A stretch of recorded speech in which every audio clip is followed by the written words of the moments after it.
दिवाली धनी कत सुतल छी आबू न लग आहा कत बैठल छी ये सुना बैठल छी एले दिवाली धनी कत सुतल छी आबू न लग आहा कत बैठल छी लिया न फोटो हम फेसबुक पर डालै छी यो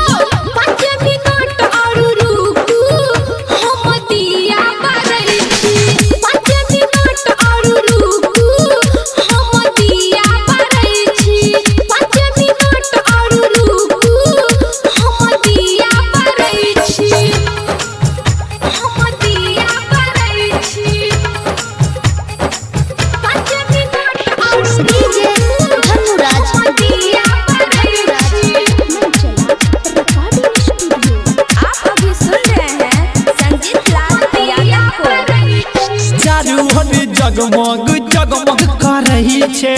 हमहु देखै छियै बड़ नीक लागै छे तब किया सुतल छियै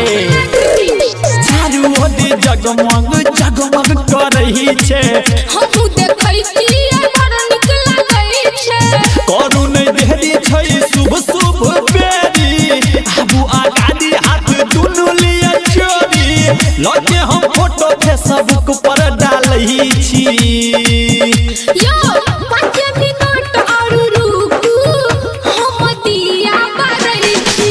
5 मिनट और रुकू हम दिया बारै छी 5 मिनट और रुकू हम दिया बारै छी। आप अभी सुन रहे हैं संजीत लाल यादव को 5 मिनट और डीजे धनुराज दिया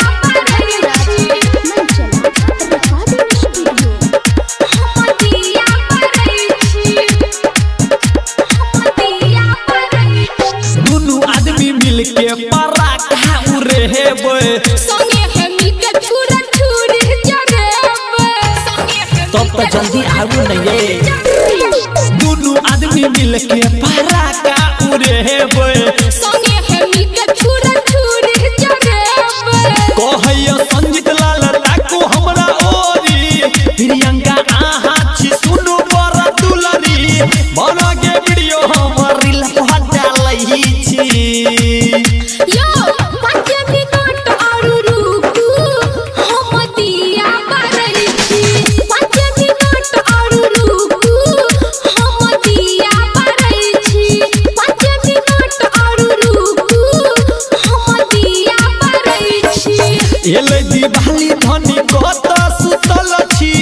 आबू न लग आहा कत बैठल छी लिया न फोटो हम फेसबुक पर डालै छी यो 5 मिनट और रुकू हम दिया बारै छी 5 मिनट और रुकू हम दिया बारै छी 5 मिनट और रुकू हम दिया बारै छी अही सब संसार छै। Presented by Sawariya Music.